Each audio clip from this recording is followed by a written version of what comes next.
नमस्कार दोस्तों, आप सभी का स्वागत है आपके अपने YouTube channel study with Ranjit में। जैसा कि पिछले वीडियो में प्रश्नावली 4.1 के कुछ क्वेश्चन को सॉल्व किया गया था और कुछ क्वेश्चन बच गए थे। उन बचे हुए क्वेश्चनों को आज हम लोग इस वीडियो में सॉल्व करेंगे। तो चलिए शुरू करते हैं और देखते हैं हमारा क्वेश्चन क्या है। प्रश्नावली 4.1 का दूसरा क्वेश्चन। इसमें कहा गया है, इसमें देखिए इसमें क्या कहा गया है। इसमें कहा गया है निम्न स्थितियों को द्विघात समीकरणों के रूप में निरूपित कीजिए। ध्यान दीजिए यहाँ पे द्विघात समीकरणों के रूप में निरूपित कीजिए। मतलब जो ये क्वेश्चन पूछे गए हैं यहाँ पे, इनको क्या करना है, हमें द्विघात समीकरण के रूप में व्यक्त कर देना है और उसे हल नहीं करना है। क्या करना है, केवल द्विघात समीकरण के रूप में व्यक्त करके और छोड़ देना है। तो जैसे पहला क्वेश्चन इसमें दिया गया है, क्या दिया गया है देखिए, एक आयताकार भूखंड का क्षेत्रफल 528 मीटर स्क्वायर है। फिर कहा गया है क्षेत्र की लंबाई चौड़ाई के 2 गुने से 1 अधिक है। फिर आगे कहा गया है हमें भूखंड की लंबाई और चौड़ाई ज्ञात करनी है। इसके लिए हमें क्या करना है, एक द्विघात समीकरण बनाना है। लंबाई और चौड़ाई ज्ञात करने के लिए हमें क्या करना है, एक द्विघात समीकरण बनाना है और समीकरण बना के छोड़ देना है। तो कैसे बनाएंगे, पहला देखिए, अगर हम मान लेते हैं, माना चौड़ाई को मान लेते हैं, चौड़ाई को मान लेते हैं x मीटर। ध्यान दीजिए यहाँ पे चौड़ाई को अगर हम मान लेते हैं x मीटर, तो लंबाई क्या होगी, लंबाई क्या होगी, तो लंबाई जो है लंबाई होगी 2x + 1 मीटर। कैसे हुआ ये 2x + 1 मीटर कैसे हुआ, देखिए कैसे हुआ। यहाँ पे कहा गया था कि जो लंबाई है वो चौड़ाई के, तो चौड़ाई को x माना गया है।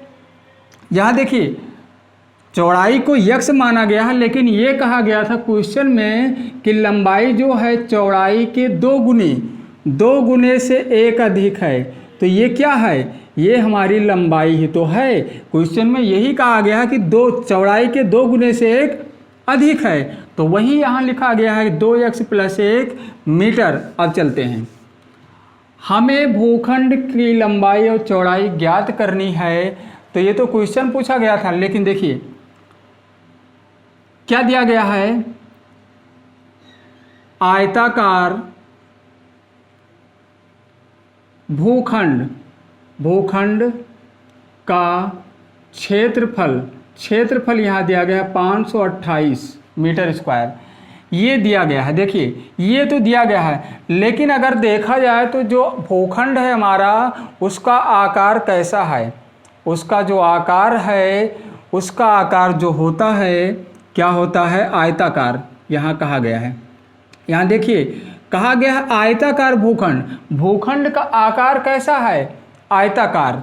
और आयत का जो क्षेत्रफल होता है, आयत का जो क्षेत्रफल होता है लंबाई गुणे चौड़ाई।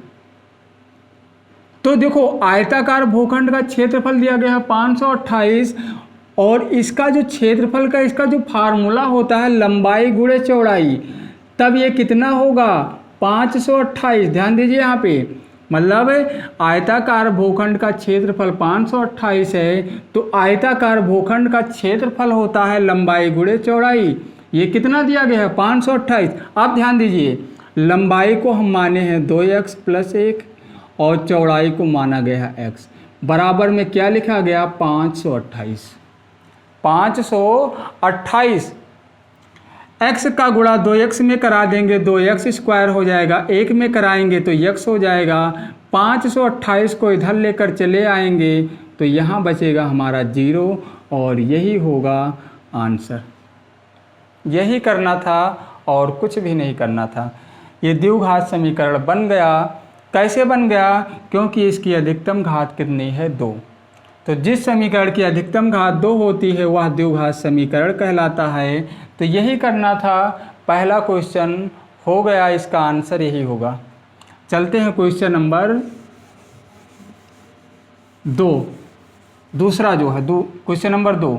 इसमें देखिए क्या कहा गया है, 2 क्रमागत धनात्मक पूर्णांकों का गुणनफल 306 है। ध्यान दीजिए, यहाँ हमें पूर्णांकों को ज्ञात करना है, बस इतना ही पूछा गया है। तो अगर हम मान लेते हैं, दूसरा अगर हम मान लेते हैं, माना 2 क्रमागत धनात्मक पूर्णांक, क्रमागत धनात्मक पूर्णांक को अगर मान लिया गया है, एक को x मान लिया गया है, दूसरे को x+1 मान लिया गया है, ये मान लिया गया, ये माना गया है। जहाँ पे क्रमागत की बात होगी वहाँ पे हमें क्या करना है, क्रमागत अगर एक को x मानेंगे, दूसरा x+1 होगा। अगर 3 क्रमागत होगा तो तीसरा हो जाएगा x+2, इसी तरह से हम मान सकते हैं। अब देखिए, अगर 2 क्रमागत धनात्मक पूर्णांक को मान लिया गया है x और x+1, तो चलते हैं अब क्वेश्चन को देखते हैं। प्रश्नानुसार यहाँ पे लिख सकते हैं, प्रश्नानुसार कहा गया है 2 क्रमागत धनात्मक पूर्णांकों का गुणनफल, मतलब ये जो धनात्मक पूर्णांक हम माने थे इसका गुणनफल कितना है? 306। इसी को हल करना है। x और x का गुणा x² होगा, और यहाँ पे x और 1 का x, 306 को इधर लेकर चले आएंगे, -306 = 0। इसका भी आंसर आ गया, दूसरे क्वेश्चन का भी आंसर आ गया है, और यही इसका आंसर होगा। द्विघात समीकरण बना के और छोड़ देना है, यही कहा गया था। निरूपित कीजिए, मतलब केवल व्यक्त करना है, ना कि हमें हल करना है। और अब चलते हैं क्वेश्चन नंबर 3 की तरफ। जो तीसरा क्वेश्चन है उसमें देखिए क्या कहा गया है, रोहन की माँ उससे 26 वर्ष बड़ी है, इनकी आयु का गुणनफल अब से 3 वर्ष पश्चात 360 हो, तो मतलब 360 हो जाएगी। हमें रोहन की वर्तमान आयु ज्ञात करनी है, कुछ भी नहीं करना है। क्या करना है? केवल और केवल यहाँ पे रोहन की वर्तमान आयु मान लेना है, x वर्ष। क्या मान लेना है? रोहन की वर्तमान आयु को मान लेना है x वर्ष। तो उसकी माँ की आयु क्या होगी, और माँ की आयु क्या होगी? माँ की आयु, ध्यान दीजिए यहाँ पे, अगर रोहन की वर्तमान आयु को x वर्ष माना गया तो उसकी माँ जो है रोहन से 26 वर्ष बड़ी है, मतलब रोहन की उम्र में हम 26 जोड़ देंगे, ये उसकी माँ की उम्र हो गई। यहाँ पे ध्यान दीजिए, रोहन की उम्र को x वर्ष माना गया है, और उसकी माँ की उम्र क्या हो जाएगी? x+26। चलते हैं यहाँ, अब से 3 वर्ष पश्चात, इसको ध्यान दीजिए, अब से 3 वर्ष पश्चात इन दोनों की उम्र भी हमें ज्ञात करनी पड़ेगी। तो क्या लिखेंगे? 3 वर्ष पश्चात रोहन की उम्र कितनी हो जाएगी? x है वर्तमान उम्र, 3 वर्ष पश्चात मतलब x+3 हो जाएगा। 3 वर्ष पश्चात माँ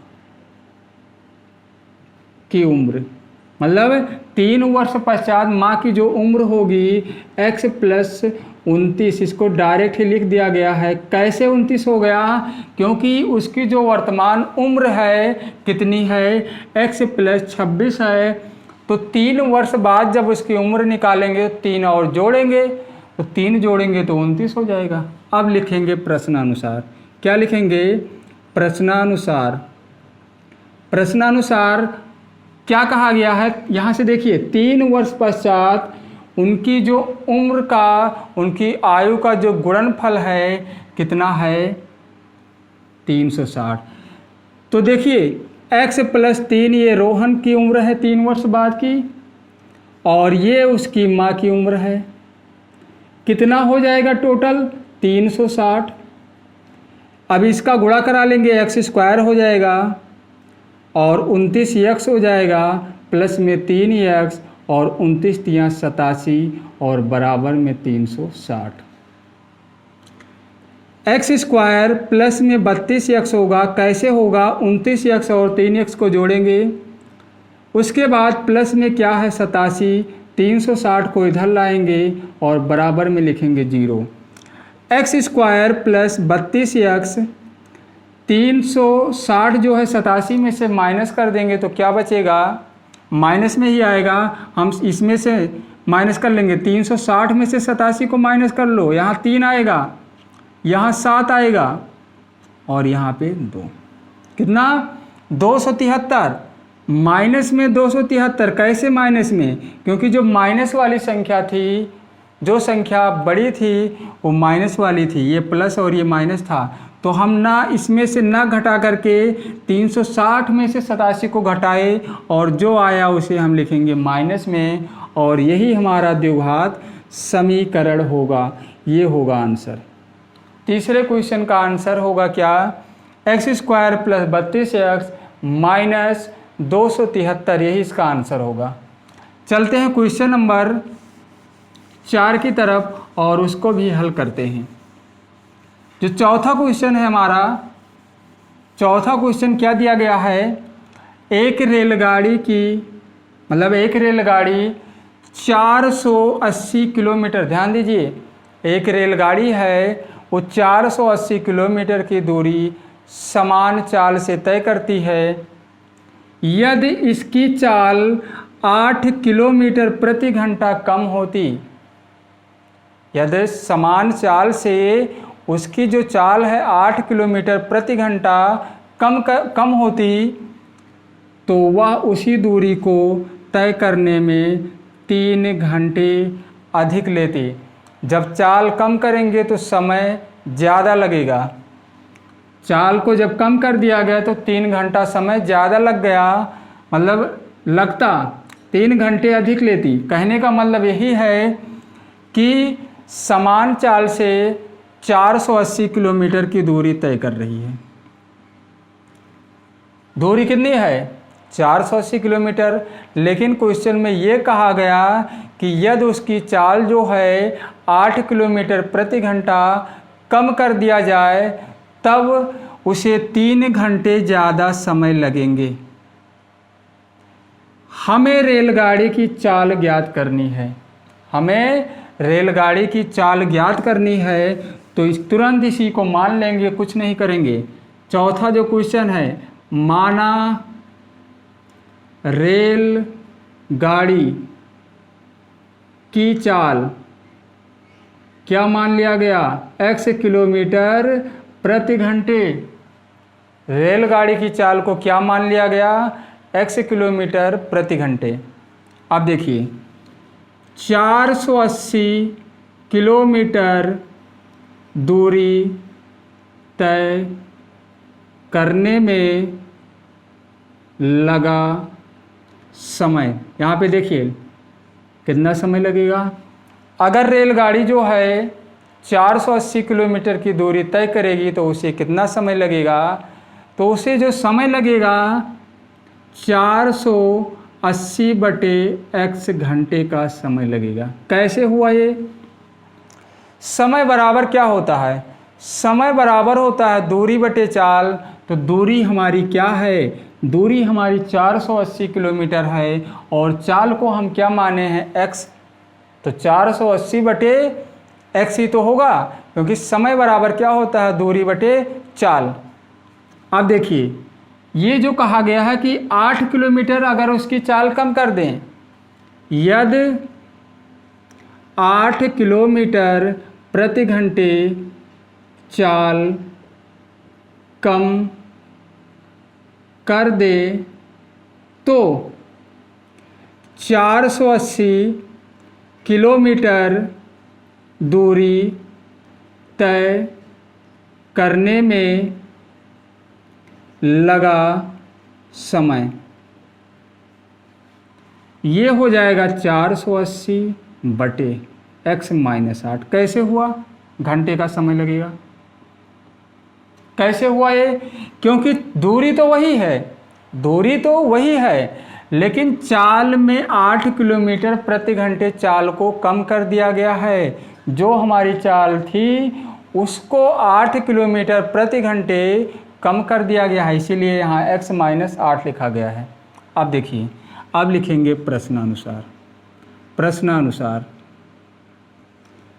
अगर हम ये जो बराबर होगा 480 बटे x माइनस 480 बटे क्या होगा x माइनस 8, इसको हम बराबर लिखेंगे इसके बटे x और प्लस में 3, ऐसे इसको लिखना है।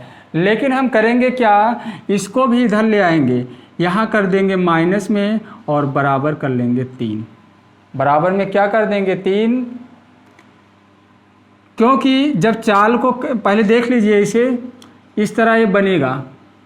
जब चाल को 8 किलोमीटर प्रति घंटे कम किया गया तो उसे 3 घंटे अधिक समय लगेगा। वही लिखा गया है, जब चाल को कम किया गया था 8 किलोमीटर प्रति घंटे, तो जो उसे समय लग रहा था पहले वाले समय की अपेक्षा 3 घंटे अधिक समय लगेगा। ये पहले समय लग रहा था और ये 3 घंटे बाद में, मतलब जब चाल कम किया गया तो समय 3 घंटे ज़्यादा हो गया, तो उस 3 घंटे को इसमें जोड़ा गया और बराबर इसके रखा गया। अब देखिए, इसको जब इधर लेकर आएंगे तो ये माइनस हो जाएगा और यहाँ बचेगा 3। इसी को हल करना है और हमारा आंसर आ जाएगा। एलसीएम जो है इसका आएगा कितना, x into x minus 8।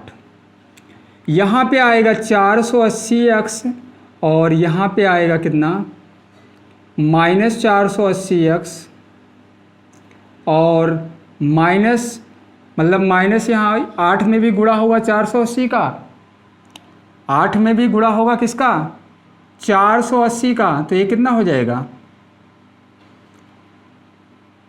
Plus हो जाएगा। 8 से जब गुणा कराया गया इसमें तो कितना हुआ, 8 8 64, 8 चौक 32 और 6 38, 3840 आएगा। ये 3840 लिखा हुआ है और बराबर में है 3। बराबर में क्या है, 3।